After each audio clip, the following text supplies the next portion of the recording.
नमस्कार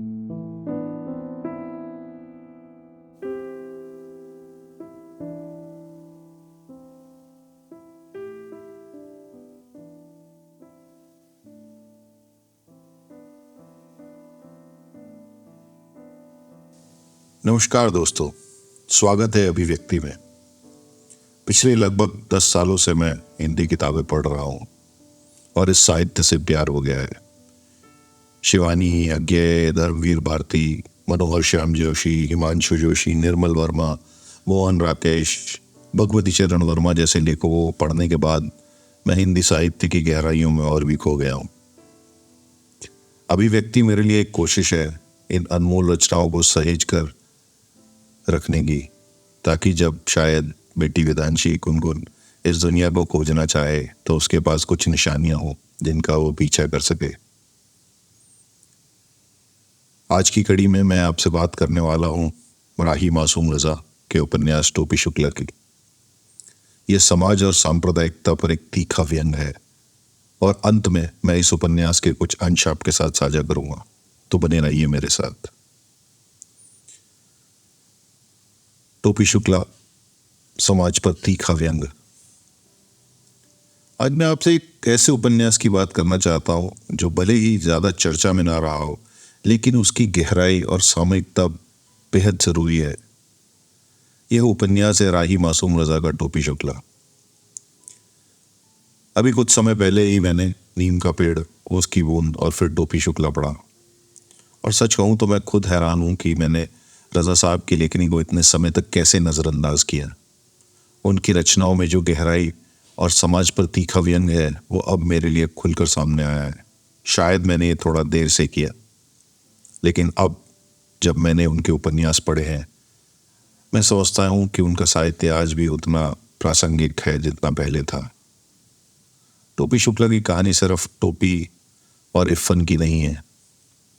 यह उस दौर की है जब देश आज़ादी के बाद के बदलावों से गुजर रहा था और सांप्रदायिकता की दीवारें खड़ी हो रही थी। रजा साहब ने इन दो दोस्तों के रिश्तों के जरिए दो धर्मों के बीच पड़ती हुई खाई को बड़ी सटीकता से दिखाया है। मुझे इस उपन्यास में सबसे ज्यादा यह बात पसंद आई कि कैसे छोटे छोटे लम्हों में उस समय की बड़ी सच्चाइयां झलकती हैं और धीरे धीरे उनकी दोस्ती पर इतिहास का बोझ कैसे हावी हो जाता है। यह सिर्फ उस दौर की बात नहीं, आज भी हम ऐसी ही चुनौतियों का सामना कर रहे हैं। हम देख रहे हैं कि धर्म और पहचान के नाम पर आज भी समाज में तनाव बढ़ रहा है। ऐसे में राही मासूम रजा का ये उपन्यास एक आईना है जो हमें सोचने पर मजबूर करता है कि क्या हम सही दिशा में बढ़ रहे हैं। राही साहब का साहित्य सफर सिर्फ उपन्यासों तक सीमित नहीं था। उनका योगदान टीवी और फिल्म जगत में भी बहुत था। शायद आप जानते होंगे कि उन्होंने ऐतिहासिक धारावाहिक महाभारत की पटकथा भी लिखी थी। एक मुस्लिम लेखक होने के बावजूद उन्होंने भारत के सबसे महत्वपूर्ण भारत धार्मिक ग्रंथ में से एक महाभारत की कहानी को बेहद सजीव ढंग से प्रस्तुत किया है।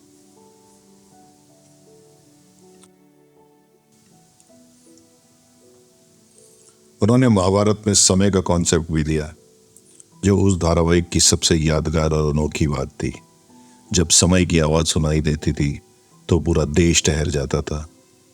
यह एक ऐसा विचार था जिसे पूरे भारत की कल्पना को बांध दिया। और सोचिए, एक मुस्लिम लेखक द्वारा ऐसा योगदान जिसने इस हिंदी शास्त्र की कथा को घर घर में जीवंत कर दिया। ये रजा साहब की बहुआयामी सोच और उनके काम की गहराई को दिखाता है। इसी साहित्यिक सफर में उनकी एक मशहूर कविता है, मेरा नाम मुसलमान जैसा है। मेरा नाम मुसलमान जैसा है, मुझको कत्ल करो और मेरे घर में आग लगा दो।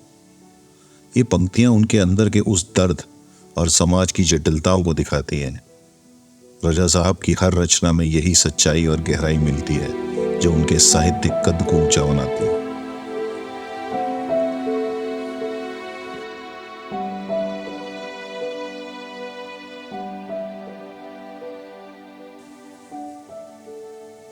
जैसा मैंने कहा था, अब मैं टोपी शुक्ला के कुछ अंश आपके साथ साझा करना चाहता हूँ।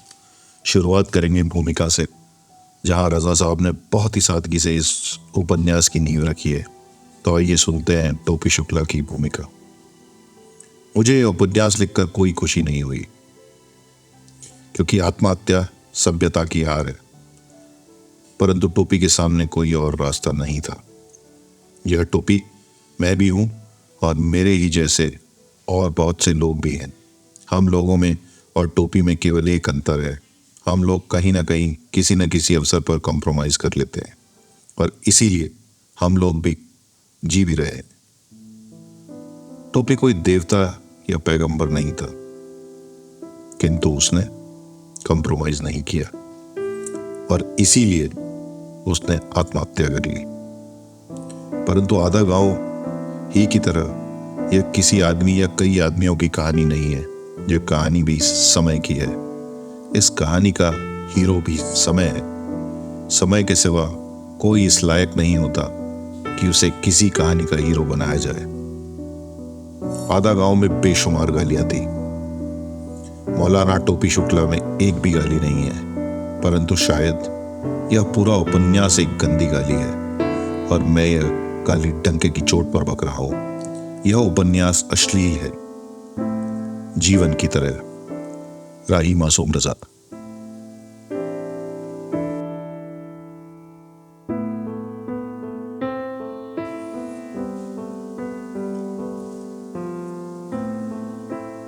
पेज 8। टोपी का पूरा नाम बलभद्र नारायण शुक्ला था। उसके बाप का नाम और कठिन था। दादा का नाम तो खुद टोपी को भी ठीक से याद नहीं होता था, परंतु जब भी इफ़न उससे कहता, टोपी यार तुम्हारा नाम शोरफा के मुंह से निकल नहीं सकता, तो टोपी जवाब देता, भाई उर्दू शोरफा के मुंह से ना निकल सकता होगा, परंतु हिंदी शोरफा के मुंह से अवश्य निकल सकता है। आप ही का नाम कौन कहे कि बड़ा सरल है, सैयद जरगाम मुर्तजा अबदी। वाह, मैं जानता हूं प्रोनाउंसिएशन ठीक नहीं हुआ, परंतु मैं उर्दूभाषी नहीं। यह बात इफ़न को हमेशा चुप करा देती, परंतु एक बात जरूर साफ हो जाती कि अब कोई केवल शरीफ नहीं रह गया है, हर शरीफ के साथ एक दुमछल्ला लगाया हुआ है। हिंदू शरीफ, मुसलमान शरीफ, उर्दू शरीफ, हिंदी शरीफ और बिहार शरीफ। दूर दूर तक शरीफों का एक जंगल फैला हुआ है। यह सोचकर इफ़न सदा उदास हो जाता, परंतु मैं आपको इफ़न की उदासी की कहानी नहीं सुना रहा हूं। बात हो रही थी टोपी की। यह मैं बतला चुका हूं कि उसका नाम बलभद्र नारायण शुक्ला था, परंतु लोग उसे टोपी शुक्ला ही कहा करते थे।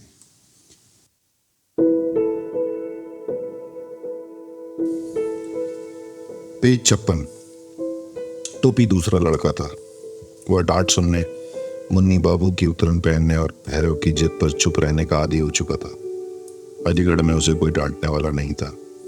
वह क्या करे और क्या न करे यह बताने वाला भी कोई नहीं था।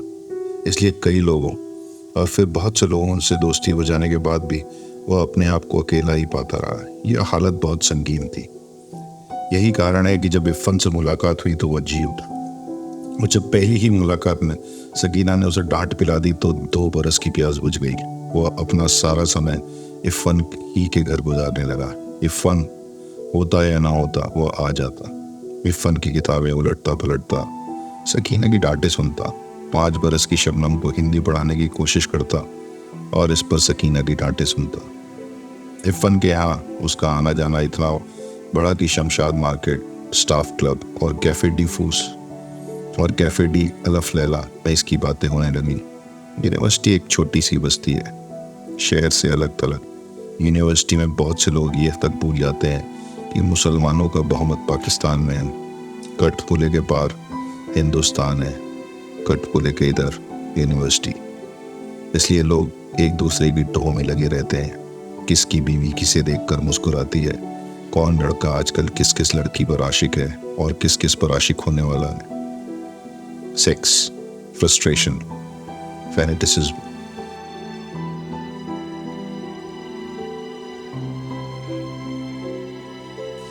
उसने इफ़न को एक खत लिख डाला। आज मुझे पता चला कि तुम्हारे बाबा आदम जन्नत से निकाल दिए जाने पर कितने खुश हुए होंगे। जन्नत भी मेरे पिता के घर की तरह बड़ी ही बोरिंग जगह रही होगी। हमें भाई यह भी कोई बात हुई कि मैं तुम्हारी पत्नी से फंसना चाहूँ तो पिताजी से इजाज़त मांगूं। अब तो मेरा घर भी नहीं रह गया। एक नौकरी, एक घर और एक घरवाली का बंदोबस्त तुरंत करो। इफ़न ने एक खत सकीना को दिखाया। इजाज़त को उसने इजाज़त लिखा है। लेकिन उसका खत गौरतलब है। अगर उस कलूटे से फंस जाने पर मुझे एतराज नहीं तो उस झंडू बाप डॉक्टर न मालूम कौन नारायण शुक्ला को क्या एतराज हो सकता है? सकीना ने प्रश्न किया। इरफान ने कोई जवाब नहीं दिया। टोपी अंकल का घर कहाँ है बाबा? शबनम ने पूछा। अब उसका घर यही है बेटा। मैं उस हिंदू को अपने बर्तनों में खाना नहीं खिला सकती, सकीना चमकी। हमें यूं भी चाय के एक सेट की जरूरत है। बात खत्म हो गई। शबनम कालीन पर औंधी लेट कर अंकल टोपी की तस्वीर बनाने लगी। इरफान अखबार पढ़ने लगा और सकीना बावर्ची खाने की तरफ चली गई।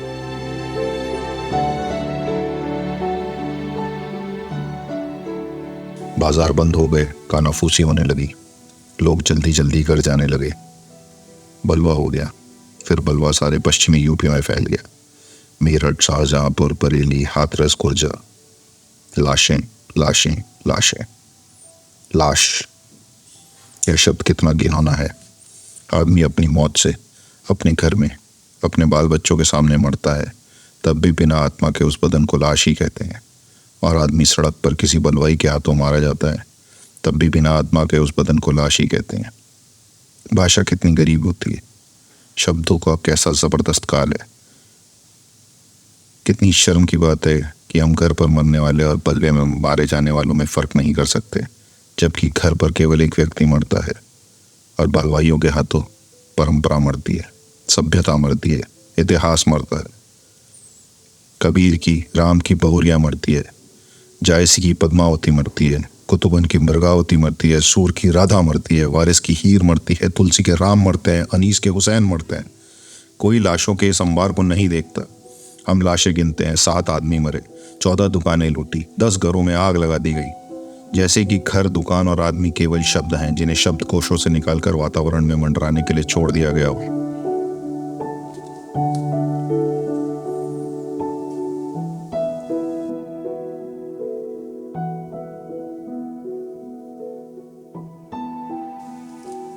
पेज 110।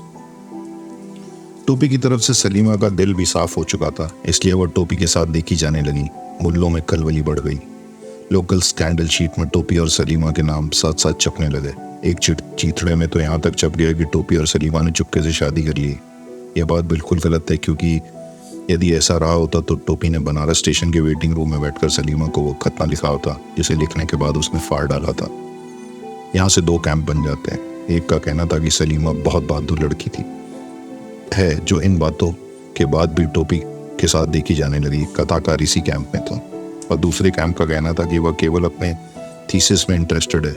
इरफान या सकीना ने सलीमा की शादी के बारे में मुझसे कुछ नहीं कहा। बात जो रही हो, टोपी बेचारा नाहक मारा गया। भाई, वो बहुत सिंसियर है। हाँ, इरफान ने 4 मीनार सुलगाते हुए गर्दनें लाई। वो अपने आप से बहुत सिंसियर है। तुम जलते हो, टोपी बिगड़ गया। एक खबरदार, जो मेरे मियाँ के बारे में यह बात फिर गई। सकीना ने चमक कर कहा। शबनम खिलखिलाकर हंस पड़ी। तुम्हारे बनने बिगड़ने से मैं अपनी राय तो बदलने से रहा। इरफान बोला। मुसलमान लड़की से इश्क कर रहा हूं ना, इसलिए जल रहे हो। तुम सब मुसलमान खाल के नीचे पाकिस्तानी हो। हाँ, इरफान ने गर्दनें लाई। एक हद तक तो तुम ठीक ही कह रहे हो। पाकिस्तान एक बेनाम डर का नाम है और हर मुसलमान डरा हुआ है। यह डर क्या है गुलबद्र? और यह डर क्यों है? तुम मुझ पर शक क्यों करते हो? और मैं तुमसे खौफ क्यों खाता हूँ? लो, सवालो अपने मियाँ को, टोपी ने सकीना से कहा। दौरा पड़ गया है।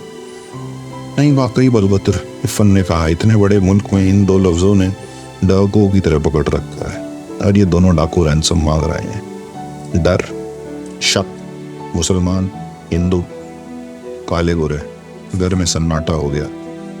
इरफान, सकीना, शबनम और टोपी सहित अपने ही प्रश्न के विषसागर में डूब गया, और ऐसा लगने लगा जैसे रेंगते हुए अंधकार ने आंगन और आंगन के ऊपर फैले विशाल आकाश को ढक दिया, और फीके फीके से चांद ने नीम की फुनगी पर थोड़ी टिका दी। परंतु हम लोग तो सलीमा की बात कर रहे थे। अंधेरे में टोपी की आवाज गूंजी। सलीमा की डर और शक के उसी पेड़ का कच्चा फल है। मेरी बात गिरह से बांध लो बलभद्र, कि यही डर उसे एक दिन निकल जाएगा। चुपचाप उसकी थीसिस लिख डालो। डॉक्टर सलीमा होने के बाद वह तुम्हें भूल जाएगी। मगर क्या? इरफान ने उसकी बात काटी। मगर यह है कि वो डॉक्टर वाहिद अंजुम तक से शादी कर सकती है। मगर वो तुमसे शादी नहीं करेगी। क्यों? टोपी ने सवाल किया। क्या इसलिए कि मैं हिंदू हूँ? नहीं, हिंदू तो किशन सिंह भी है, इरफान ने कहा। फिर क्या कारण है? फिर क्या कारण हो सकता है? इतना बड़ा और गाढ़ा अड़ा निकालने की क्या जरूरत है? इरफान ने पूछा। क्या तुम कारण नहीं कह सकते थे? यार भाई, मैं अपने इश्क की बात कर रहा हूँ, तुम भाषा सुधार में लगे हुए हो। तुम उर्दू वाले जलते हो हिंदी से। जलते नहीं, डरते हैं, इरफान ने कहा। फिर वही शब्द, डर। क्या इस डर से छुटकारा पाने की कोई सूरत नहीं?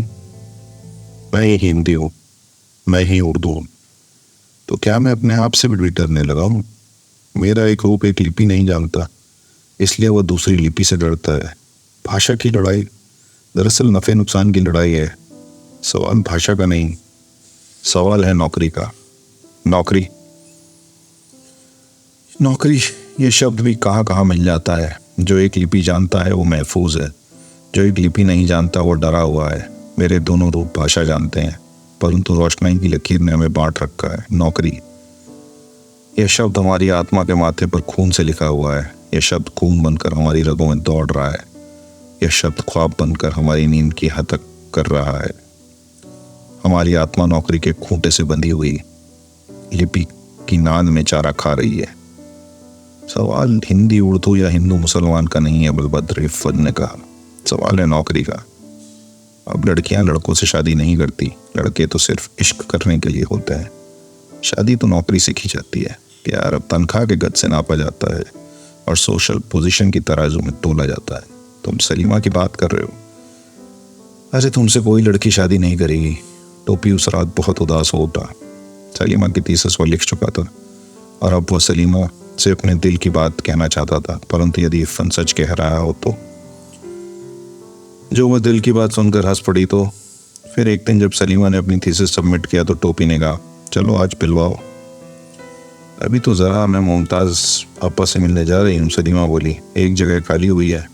मित्रदास छुट्टी पर गई है ना, 6 महीने की। सलीमा चली गई। फिर कई बार यही बात हुई, परंतु टोपी ने दिल पूरा नहीं किया। उसने उस डर से ये बात इरफान को भी नहीं बताई कि वह हंसेगा। फिर एक दिन पता चला कि वाहिद अंजुम पाकिस्तान चले गए हैं। रेडियो पाकिस्तान से उनके बयान आने लगे और एक दिन खबर मिली कि वो वाइस चांसलर हो गए हैं। और एक दिन कैंटीन में ही सलीमा ने कहा, जरा उसका दिमाग देखो, मुझसे शादी करना चाहता है। शादी करना चाहने में क्या हर्ज है? टोपी ने पूछा। अब तो वाइस चांसलर हो गया है, 2-3 हजार तनख्वाह भी पा रहा होगा। अरे तो क्या मैं उसकी नौकरी में से शादी कर लूं? मुझसे अच्छी नौकरी तो जाकिर साहब की है। यह सुनकर टोपी का अंग अंग गुनगुनाने लगा। फिर भी दिल की बात कहने की हिम्मत नहीं। तुम कहीं नौकर वोकर क्यों नहीं हो जाते? सलीमा ने पूछा। कोशिश तो कर रहा हूँ, टोपी अकलाया।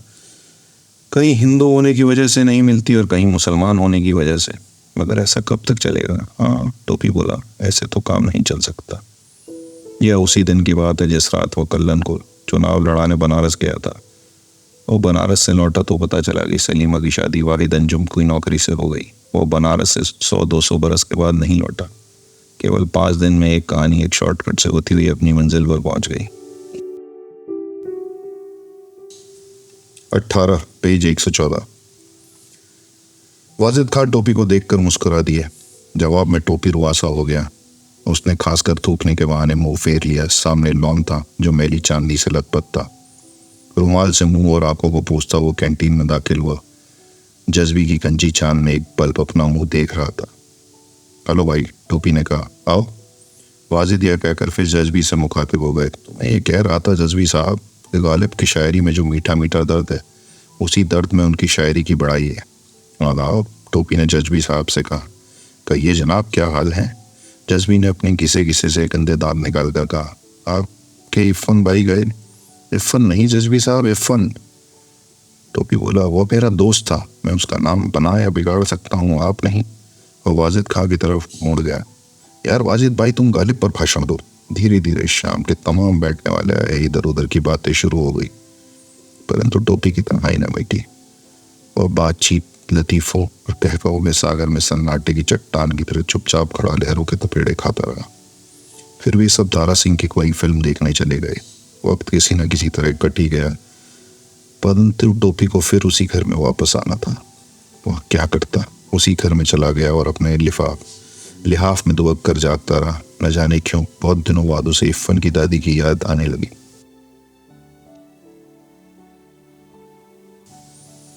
आंखों की देखी कहती नहीं, कानों की सुनी कहती हूँ, झूठे पर खुदा की लानत।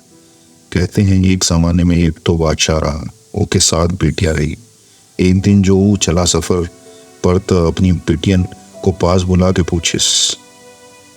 वह सो न सका, परंतु थकन से उसकी आंखें बंद हो गई और आंखें बंद करने से पहले उसने फैसला किया कि अब वह अलीगढ़ में नहीं रहेगा।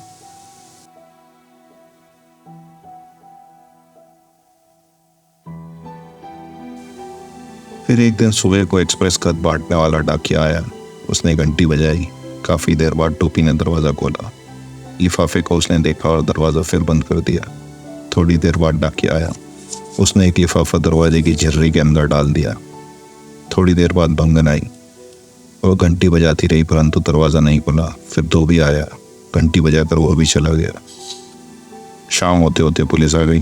दरवाजा तोड़ा गया और तब पता चला कि अपने कमरे में टोपी आदमी से लाश बन चुका है।